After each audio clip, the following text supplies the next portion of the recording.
tel que je suis sans rien à moi, sinon ton sang versé. Je m'appelle Josias Sanogo. J'ai le privilège ce jour de vous partager le témoignage de mon itinéraire de maladie que j'ai fait pendant une année de temps. Vous me permettrez d'introduire ce témoignage par un passage biblique dans le psaume 30 qui dit ceci: « Je disais dans ma sécurité que je ne chancellerai jamais. Éternel, par ta grâce, tu avais affermi ma montagne. Tu cachas ta face et je fus troublé. » Le verset 10 dit ceci: que gagnes-tu à verser mon sang, à me faire descendre dans la fosse? La poussière a-t-elle pour toi des louanges? Raconte-t-elle ta fidélité? Écoute, Éternel, aie pitié de moi. Éternel, secours-moi. Tu as changé mes lamentations en allégresse. Tu as délié mon sac et tu m'as ceint de joie, afin que mon cœur te chante et ne soit pas muet. Éternel mon Dieu, je te louerai toujours. J'ai donné le titre à ce témoignage, la phrase suivante: les médecins m'ont soigné, Dieu m'a guéri. J'emprunte ce titre du célèbre médecin Ambroise Paré, qui a vécu de 1510 à 1590, qui, lorsque je visitais le centre hospitalier universitaire de Lausanne en Suisse, j'ai trouvé cette phrase célèbre de ce chirurgien moderne. Enfin, il est le père de la chirurgie moderne, qui est gravé sur une pierre, sur les murs et les piliers d'un des services de santé ceci: je soignais et Dieu guérit. De la bouche d'un médecin réputé mondialement, Ambroise Paré, j'aimerais dire effectivement que de mon parcours, c'est ce que j'ai vécu.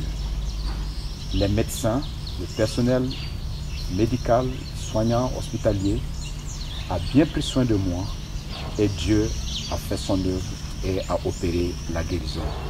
Débuté très banalement par une toux bénigne qui a commencé à la première semaine de février 2019. Je finirai par une hospitalisation de 2 semaines à l'hôpital, dans un de nos hôpitaux au Burkina Faso ici, appelé le centre universitaire de Borodougou. Pendant ces 15 jours, je vivrai des temps assez difficiles, douloureux, parce que je vais recevoir en 9 jours 56 ampoules d'antibiotiques. Et pendant ces 9 jours, c'était des examens et des examens à ne pas finir, afin de savoir exactement de quoi je souffrais. On m'a fait toutes sortes d'examens inimaginables et qui pourraient exister. D'autres même ont été envoyés en Europe pour que j'aie les résultats beaucoup plus tard. J'étais tellement assailli d'examens qu'à un moment donné, je m'étais dit qu'il ne restait plus qu'à prélever mes cheveux pour examiner. Ce n'est que au 10e jour, lorsque dans mon sommeil, faisant la sieste sur mon lit d'hôpital, que tout à coup, je recevais comme une vision de la mort qui était là, j'entendais une voix qui me parlait d'extrême onction qui devait être faite sur ma vie. Et je savais que dans l'église catholique, l'extrême onction était l'onction qu'on fait sur tout simplement ceux qui étaient sur la porte de la mort, à la porte de la mort. Quand j'ai entendu cette voix, je me suis dit non, il y a quelque chose de grave qui est en train de se présenter. J'ai simplement demandé que ma femme appelle mes responsables d'église, qu'ils viennent prier pour moi, non pas pour me faire une extrême onction, mais me faire une onction d'huile. Mes responsables d'église sont venus dans cet hôpital le 10e jour, ils ont prié avec moi, ils m'ont fait l'onction d'huile. Et puis ils sont repartis. C'est après leur départ que le soir est venu le médecin qui me traitait, le pneumologue. Et il m'a dit, Monsieur Sanogo, on a fait beaucoup d'examens sur vous, mais on ne trouve rien jusqu'à présent. Je pense qu'il y a un des derniers examens qu'on va faire pour essayer de diagnostiquer de quoi vous souffrez et si on peut trouver quelque chose. Il m'a prescrit donc un scanner pulmonaire que nous sommes allés faire immédiatement avec mon épouse. Et les quelques heures qui suivaient, les résultats sont tombés. Et il y avait comme une joie au visage de ce médecin quand il a ouvert l'enveloppe et qu'il a vu que les résultats démontraient que je souffrais d'une embolie pulmonaire. Ouf! Comme enfin on arrive à quelque chose, on arrive à un résultat. On commence donc le traitement de l'embolie pulmonaire et très vite, 4 jours après, on commence à parler de ma libération parce que j'étais mis sous ce produit appelé le Préviscan. On me libérera donc le 26 février pour que je rentre chez moi. Et je devais être là en train de contrôler mon INR régulièrement pour voir et ajuster avec la dose de médicaments que je devais prendre. Et c'est dans ça que je suis resté quand à un moment donné, des amis qui ont appris que j'avais été malade, vivant, eux ce sont des amis suisses, m'ont appelé et m'ont demandé si je pouvais venir passer quelques jours de congé de repos chez eux. Ils m'ont fait ce voyage. Je n'ai pas voulu, je leur ai dit que ça commence d'aller parce que j'ai repris le service, j'ai repris le travail et ce n'est pas la période de mes congés sont en août. Donc nous étions en mars quand ils parlaient. Mais ils ont tellement insisté que je ne savais pas pourquoi ils insistaient. J'ai décidé de m'y rendre. Et c'était des gens qui étaient tout simplement en train d'être conduits par Dieu, sans que je ne sache que c'est Dieu qui les conduisait et c'est Dieu qui les amenait à m'offrir ce voyage. Donc, je pus prendre mon vol et je suis arrivé en Suisse. Et dès mon arrivée en Suisse, le lendemain, je vais aux toilettes. Je me rends compte qu'il y a du sang qui sort. Et cela m'a paniqué, m'a fait peur. Mais je me suis dit, comme c'est le premier jour, je verrai si ça doit continuer. J'alerterai parce que les domiciles des amis chez qui j'étais, heureusement, étaient des médecins, s'ils étaient des gynécologues. J'ai rien dit. Les lendemains et les jours qui ont suivi, je n'ai pas senti, je n'ai pas vu de traces de sang encore dans mes selles. Alors je me suis dit que c'était quelque chose de passager. Mais bizarrement, je me suis rendu compte que chaque jour qui passait, je commençais de m'affaiblir. Je devenais tellement de plus en plus faible que je me souviens le 5e jour, je devais faire quelques mètres pour aller prendre le train et me rendre dans une ville voisine. J'ai dû m'asseoir 3 fois sur la route pour quelques mètres. Et c'est là que je me suis dit, il y a quelque chose qui ne va pas dans mon corps quand même. Donc je suis retourné à la maison et ça tombait sur un week-end. J'ai dû dire à mes tuteurs que je pense qu'il y a quelque chose qui ne va pas chez moi parce que je ne fais que m'affaiblir. Lui, comme il est médecin, il a son cabinet, il m'a tout de suite dit on va faire un examen sanguin. Et en faisant l'examen sanguin, il s'est révélé que mon taux d'hémoglobine avait chuté de plus de 2 tiers. Et c'était inquiétant. Il m'a dit que la situation est assez sérieuse et il faudra qu'on prenne ça en urgence et que je puisse aller à l'hôpital dès le début de semaine. On était dimanche. Lundi tardait à venir, tellement ce que je vivais pesait lourdement sur moi. La nuit, j'ai passé une nuit assez troublée. Quand le matin, j'étais pressé que le lundi, donc matin, arrive et qu'on m'amène à l'hôpital, je me suis réveillé pour faire ma toilette habituelle. Arrivé dans la salle d'eau, je ne pouvais même pas me brosser. Et c'était compliqué, c'était difficile, ça me fatiguait. J'ai dû abandonner ma brosse pour rejoindre ma chambre mais je n'arrivais pas à rejoindre ma chambre. Entre ma chambre et la salle d'eau, c'était une histoire de 10 mètres, vous voyez. Je n'arrivais même pas à rejoindre ma chambre. Je me suis assis au milieu. Quand, heureusement, la femme de la maison est descendue vers moi parce qu'ils étaient sur l'étage et moi j'étais au rez-de-chaussée. Et elle est descendue vers moi et me demandant si tout allait bien. J'ai dit non, ça ne va pas. Je n'arrive pas à rejoindre ma chambre. Elle a compris tout de suite que c'était vraiment un cas d'urgence. Elle a tout de suite appelé les ambulances. Et puis, en quelques 15-20 minutes, l'ambulance était là. Ils m'ont amené à l'hôpital de Morges, où je commençais tout de suite à être entouré par des médecins, des infirmiers. En 1 heure, 2 heures de temps, ils avaient fait quelques prélèvements, prendre quelques constances. Et puis, au bout de 2 heures, je rentrais dans le bloc pour recevoir 2 kilos de sang parce que je n'avais plus de sang du tout. J'étais devenu pâle, tout était devenu blanc. J'avais jamais vu mes yeux aussi blancs dans ma vie.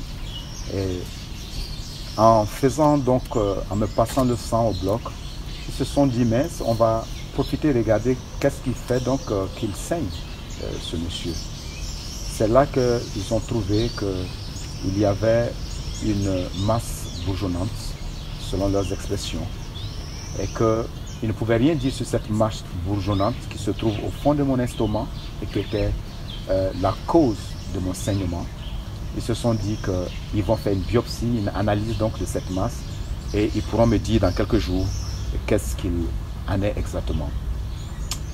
Je suis resté là donc gardé à l'hôpital. Je ne pouvais plus repartir de chez moi à la maison. On me dit je devrais rester dans ça parce qu'on doit, vu que j'étais sous encore Préviscan, sous ce médicament qui devait réguler, n'est-ce pas, liquéfier mon sang. Donc on m'a mis sous un produit qui devait liquéfier, donc je ne pouvais plus partir. Et comme il y a saignement, c'est une chose et son contraire. Voilà, donc je suis resté là à l'hôpital pendant ces 2 jours, jusqu'à ce qu'ils viennent m'annoncer 3 jours plus tard qu'ils ont les résultats de la biopsie. Et ces résultats des 2 médecins dames ont apparu dans ma chambre avec un air grave. Ils m'ont dit comme ça, monsieur Sanogo, nous n'avons pas une bonne nouvelle pour vous.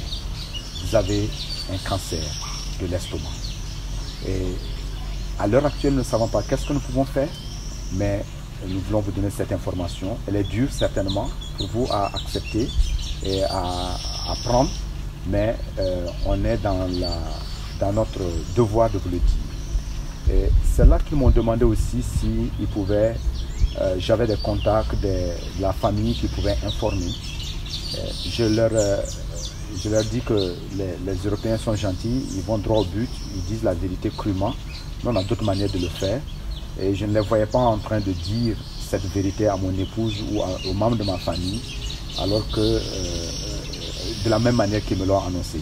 Je les ai remerciés et je leur ai dit, écoutez, je prendrai le soin de dire moi-même à ma famille et d'annoncer ces choses à ma femme. Et voilà, donc à cette étape, devait commencer un tournant parce que tout devenait sombre autour de moi. J'avais l'impression que la vie s'arrêtait et que tout était en train de s'arrêter en moi et autour de moi. Il faut dire qu'après cette nouvelle catastrophique que venaient de m'annoncer les 2 médecins dames, quand elles sont sorties, elles m'ont laissé seul dans la chambre. Je suis resté là dans une solitude, dans un vide autour de moi, jusqu'au soir où 2 de mes amis sont arrivés, un couple, et venaient s'enquérir de mes nouvelles sur ce qui avait été décidé.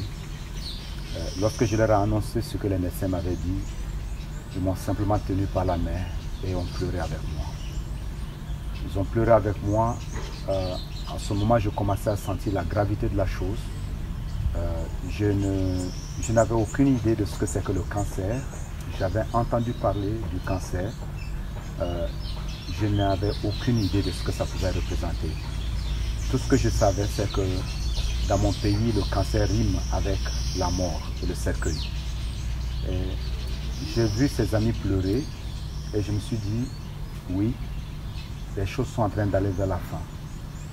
Certainement que mes jours sont comptés, voire même mes heures.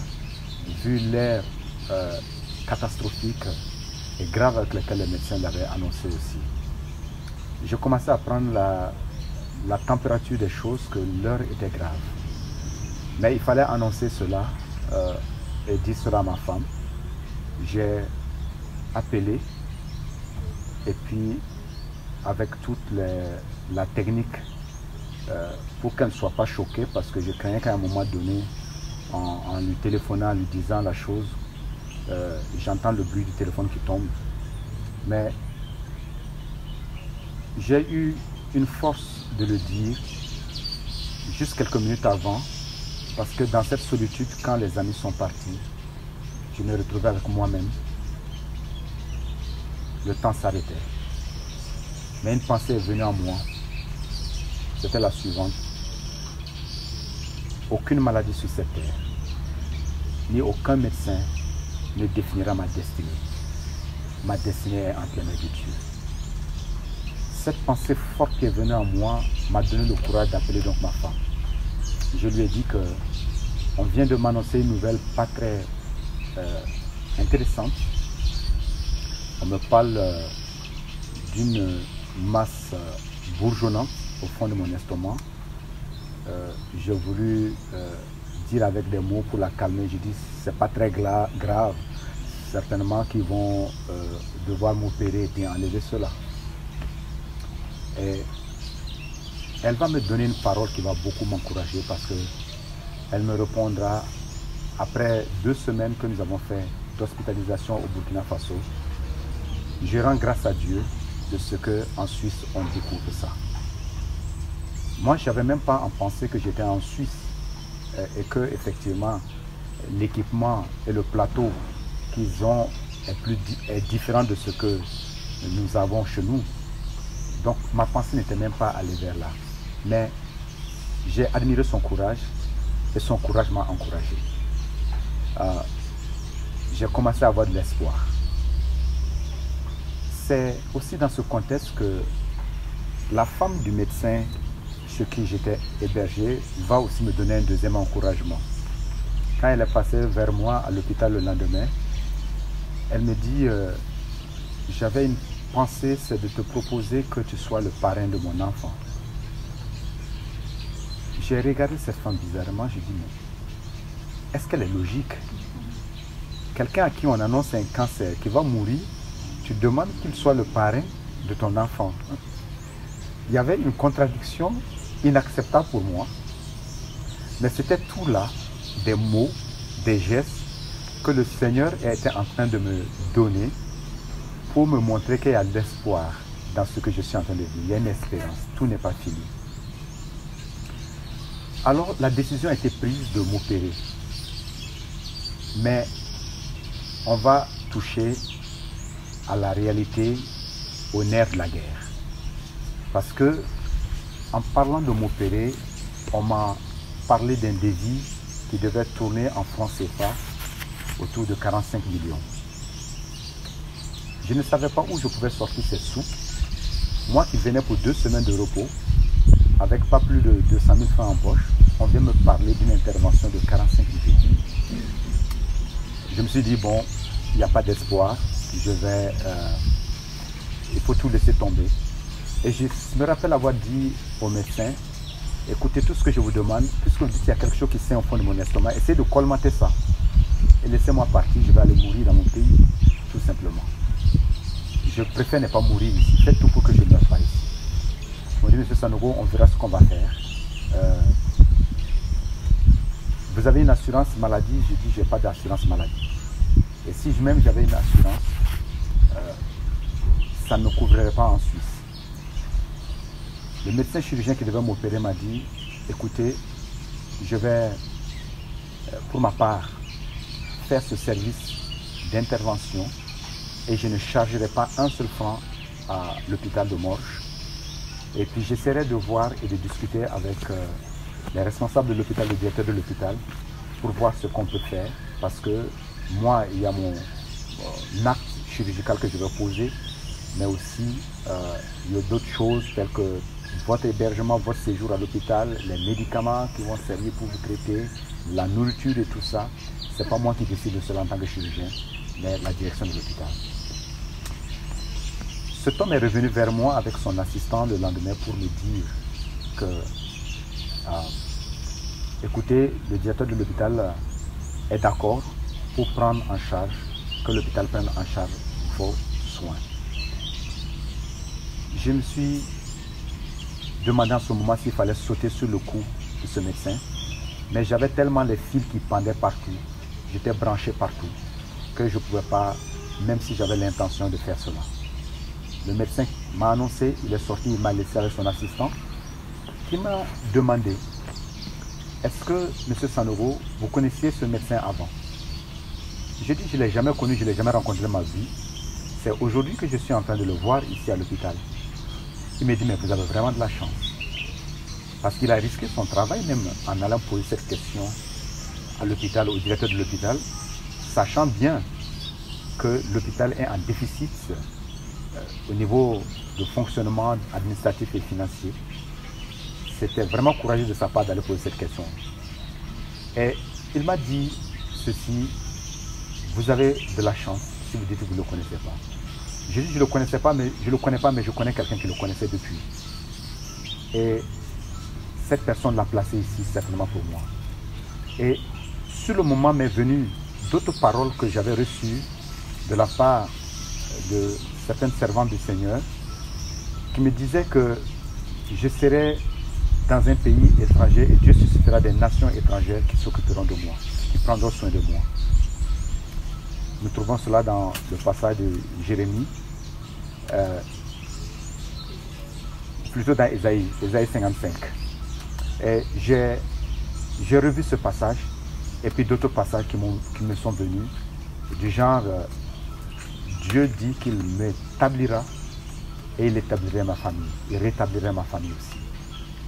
Il y avait des paroles d'espoir qui étaient là devant cette avancée vers la mort, apparemment humainement parlant. J'ai accepté donc que l'opération va se faire, enfin, ils ont accepté que l'opération va se faire, mais je n'avais aucune idée de la douleur, de la souffrance que j'allais vivre.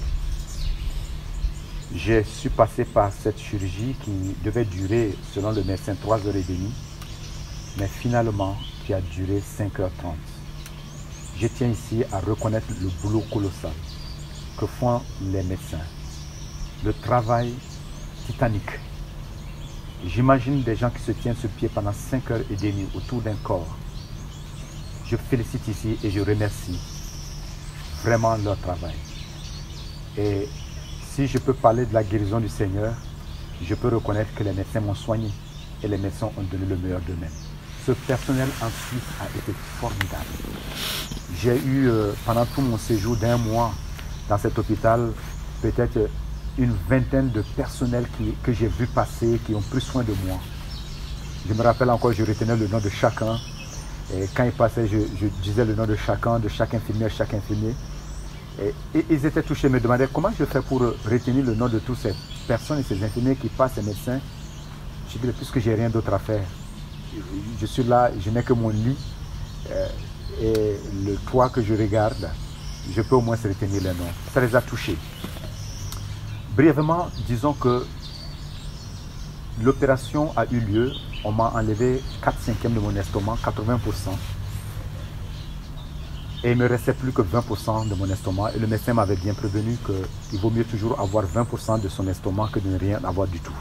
Parce que l'estomac joue un rôle avant que le repas, la nourriture ne passe, ne transite dans les intestins et tout ça. J'ai vécu à partir de ce moment des temps qui vont être très douloureux. Je n'avais aucune idée de la souffrance que j'allais vivre après avec cette intervention. Et j'ai vécu, comme par hasard, la semaine de Pâques que l'intervention a eu lieu, j'ai vécu comme ma passion, le calvaire, avec cette intervention.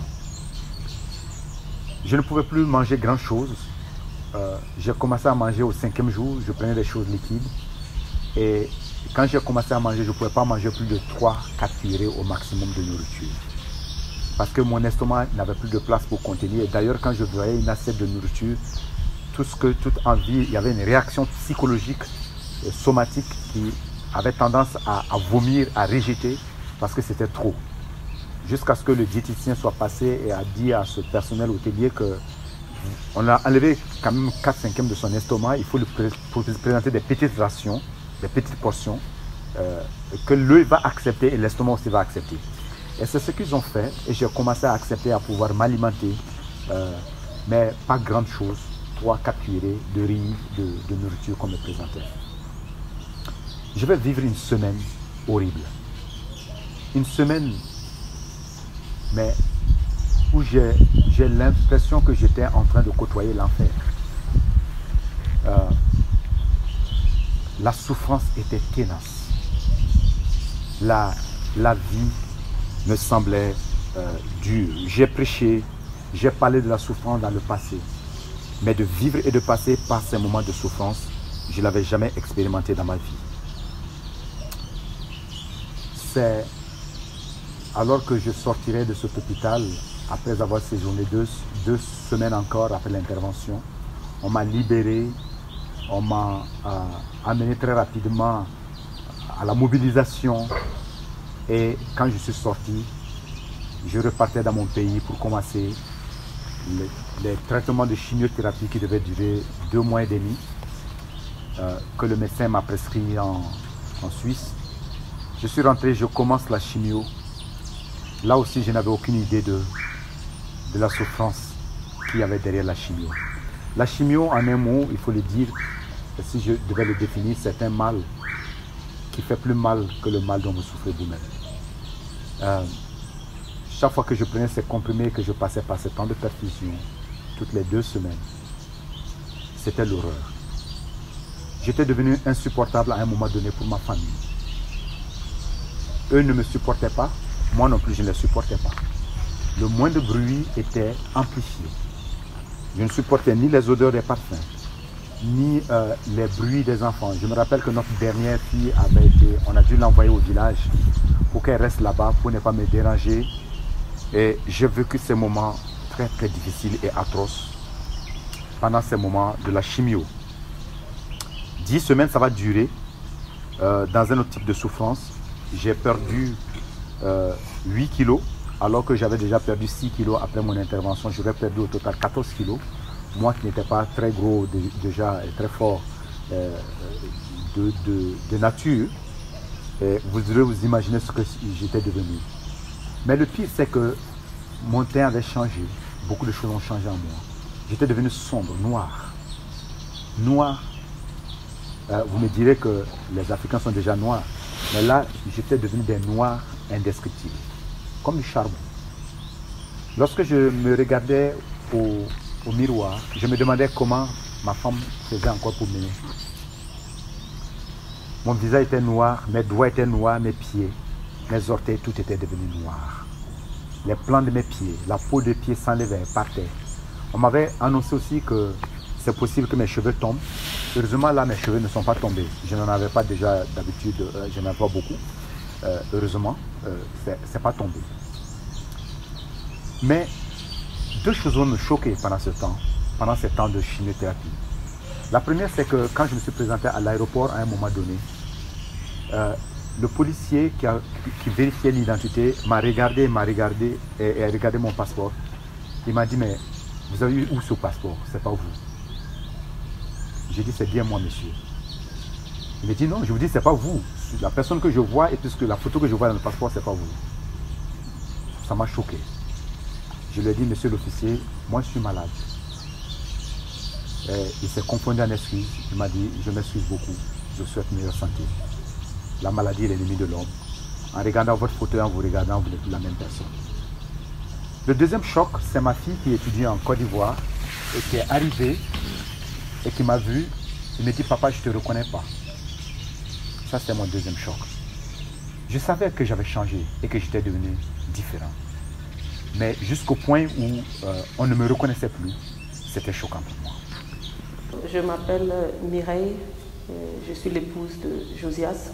L'étape de la chimio, c'est vrai que ça a métamorphosé l'homme. C'était un autre homme. Je retrouvais, mon époux avait changé, aussi bien physiquement que même le comportement, dans le caractère. Mais Dieu m'a donné la patience de pouvoir supporter. La grâce de Dieu me portait et je sentais la proximité avec Dieu qui me donnait de pouvoir tenir face à l'épreuve. Et en tant que mère, avec des enfants autour qui étaient là aussi, il fallait jouer le rôle et de père et de mère. Il fallait montrer aux enfants que notre confiance devait être basée sur Dieu et notre appui était Dieu. Je crois que cette épreuve nous a rapprochés davantage en tant que famille où nous nous sommes retrouvés et nous implorions la grâce de Dieu. Et quelque part, chacun a grandi dans sa foi et dans sa confiance en Dieu. À la fin de ma séance de chimiothérapie que j'ai vécue au Burkina Faso, je devais repartir en Suisse pour le contrôle. Et c'est ce que je fis 4 mois plus tard. Et quand je suis arrivé, les premiers résultats, l'oncologue qui me suivait en Suisse était étonné, était surpris des résultats. Je répète mot à mot ce qu'il m'a dit. Monsieur Sanogo, ce cancer est tombé sur vous de façon catastrophique et est parti de la même manière. Cependant, dans le protocole suisse, vous encouragez à continuer les contrôles parce que le cancer, on ne sait jamais. Il faudra tenir les contrôles tous les 4 mois. Je suis reparti pour le 2e contrôle et c'est là que, encore, ça confirme les premiers résultats. Et je vais juste lire quelques phrases de ce bilan qui a été écrit par le radiologue sur le scanner. Il est dit que les scanners réalisés au niveau du cou, du thorax et de l'abdomen, aucune anomalie n'est notée dans les différentes zones scannées. Au niveau du cou, pas d'anomalie des structures vasculaires. Quant au thorax, pas de nodules ni de masse suspecte identifiée. Au niveau de l'abdomen, la vésicule biliaire est sans calcul radio-opaque. Le pancréas et la rate sont sans particularité et les 2 reins sont de taille et de morphologie normale. Bref, en conclusion, le statut oncologique est stable, sans signe de récidive l'onco-régionale ni à distance. Gloire à Dieu. Lorsque j'ai eu ce 2e bilan, je me suis dit que ça vaut la peine de rendre gloire à Dieu, de rendre ce témoignage à la gloire de Dieu. On peut rester sceptique, on peut dire on peut continuer à contrôler le cancer. Je reste dans ce contrôle-là, mais au jour d'aujourd'hui, après 1 an, je peux rendre ce témoignage en disant effectivement que les médecins m'ont soigné et Dieu m'a guéri. Je dois dire que la situation n'a pas été aisée, n'a pas été facile pour moi en tant qu'épouse, en tant que mère. Dans ma solitude, j'ai crié à lui. Les gens à l'extérieur ne voyaient pas forcément, ou je ne voulais pas faire paraître que la situation était quand même sérieuse. Quelque part, j'ai gardé le secret qu'il avait le cancer parce que j'avais peur de la réaction des gens. Parce que comme vous le savez, ici en Afrique, quand on parle de cancer, la réaction même des gens vous fait peur. Et j'avais choisi de ne pas trop parler de la maladie. Je crois que je me suis référée à certaines personnes à qui j'ai partagé la situation et qui m'ont soutenu dans la prière. Et dès le début, j'ai su que cette épreuve était pour la gloire de Dieu. Je crois à ma guérison, je crois que Dieu a sauvé ma vie. Et même si c'était pour 1 année, je suis reconnaissant au Seigneur pour cette année de plus que Dieu m'a donné, que je ne devais pas avoir. Parce que quand on rentrait de la Suisse, je me rappelle encore que j'ai dit à ma femme, il nous faut aller directement à l'église, pas à la maison. Tu es venu ici pour que nous rentrons ensemble. Mais c'est un cercueil que tu devais ramener au Burkina Faso. Dieu permet que tu ramènes ton mari, un homme vivant. Nous voulons aller directement à l'église pour célébrer le Seigneur, pour dire merci au Seigneur. Là, à l'église, j'ai trouvé les responsables qui m'attendaient, qui sont restés en prière pendant tout ce temps de mon hospitalisation, tout le temps de mon séjour. Tous les jours, il y avait des équipes qui priaient pour moi. Cette situation nous a permis de voir, de vivre le mystère de Dieu, de la manière dont il gère aussi les situations qui sont différentes de celles des hommes. Au début de la maladie, avant la maladie, en décembre 2018, le Seigneur l'avait annoncé par une prophétie, mais d'une manière victorieuse, d'une promesse qu'on se réjouissait, mais on ne savait pas dans quelles circonstances cette promesse allait s'accomplir. Jusqu'au jour où son serviteur a commencé à traverser cette période difficile, très difficile, qui a été aussi difficile pour nous. Et nous avons vu comment Dieu a agi selon sa promesse. Et je dois ma guérison aujourd'hui à l'œuvre des médecins, et je le dois plus à l'œuvre que le Seigneur a accomplie au travers de toutes ces prières qui sont montées vers lui de jour comme de nuit en ma faveur, de sorte que les 8 millions par an de personnes qui constatent le cancer et qui meurent, moi, je n'ai pas confirmé ces statistiques parce que Dieu a sauvé ma vie. Dieu m'a libéré. J'aimerais ne pas m'étaler longtemps sur ce qui s'est passé et c'est la maladie. J'aimerais partager les leçons que j'ai apprises de cette maladie. La première leçon que je retiens de cette maladie, c'est que notre vie tient à peu de choses. Notre vie tient à tellement peu de choses qu'aujourd'hui, nous sommes en vie. Demain, nous ne savons pas ce qui peut nous arriver. J'ai lu un texte pour commencer dans ce psaume 30 au verset 7. J'étais confortablement établi dans ma sécurité. Moi qui n'avais jamais connu l'hôpital pendant mes 50 années de vie, je n'ai jamais su ce que c'est que l'hôpital. Mais le premier contact avec l'hôpital va être des moments difficiles, une maladie grave, le cancer. Je me suis rendu compte que notre vie tient finalement au bout d'un fil et que tout peut basculer du jour au lendemain, tout peut changer. Ça, c'est une première leçon que j'ai retenue. La deuxième leçon, c'est donc l'amour de tous ses amis, ses frères, que ce soit dans l'église, mais aussi en famille, de gens qui ne sont pas de ma famille, cet amour qui a été exprimé en ma faveur. En commençant par ces amis suisses, qui ne sont pas membres de ma famille, mais qui m'ont pris, et ça m'a fait penser à un verset de la Bible dans le livre des Proverbes. Il y a tel ami qui est plus qu'un frère.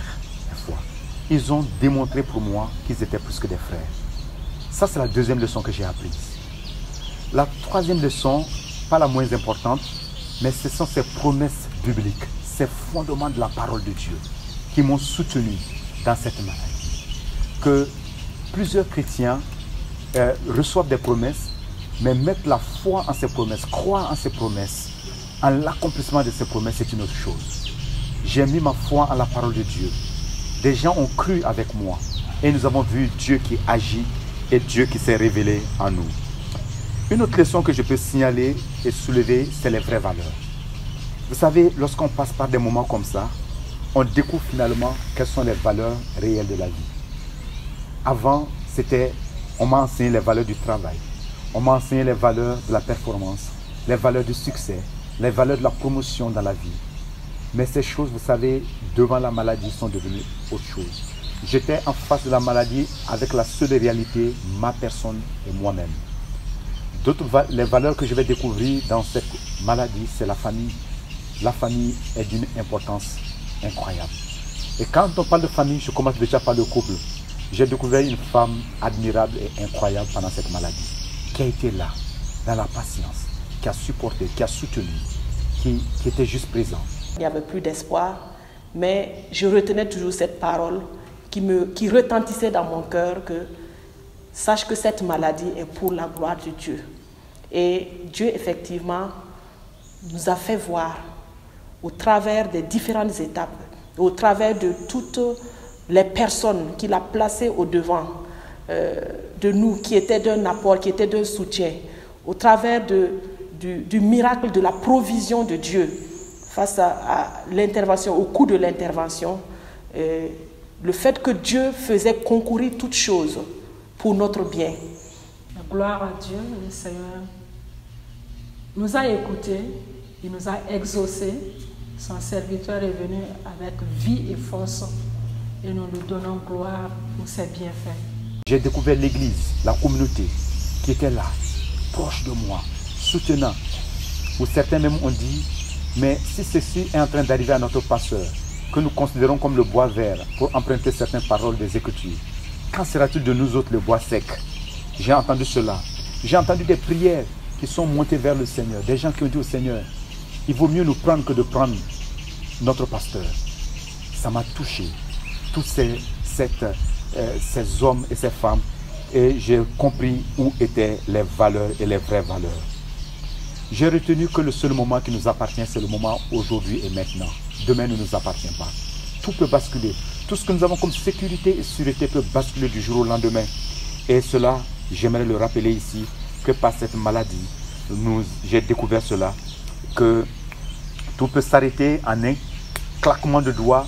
Un AVC peut atteindre, une maladie, un cancer peut atteindre, quelque chose peut se décrocher même de ta maison, et puis un accident brutal peut t'emporter. Tout peut amener notre histoire à s'arrêter en un instant et la vie s'arrête tout simplement. À la fin de ce témoignage, j'aimerais simplement nous amener à cette réflexion profonde. La réflexion du sens de la vie et de qu'est-ce que nous faisons de notre vie. De comment est-ce que nous voyons, quel est le regard que nous avons sur la vie. Les choses actuelles peuvent passer. Les choses présentes, les biens matériels, tout ce que nous considérons comme fausses valeurs que le monde nous enseigne, vont un jour passer. Nous serons face à face avec notre âme, et seulement notre âme. En face avec cette âme-là, cette réalité, est-ce que nous avons des mots que nous pouvons mettre sur nos mots, nos souffrances, que nous sommes prêts à rencontrer Dieu si tout s'arrête. Telle est la conclusion de ce témoignage que je tenais à partager avec vous. Que Dieu nous bénisse et que Dieu vous bénisse. Merci pour la patience de m'avoir écouté. À toi la gloire, Seigneur, à toi la gloire, à toi la gloire, Seigneur, à toi la gloire, à toi la gloire, Seigneur, à toi la gloire, à toi la gloire, Seigneur, à toi la gloire, à toi la gloire.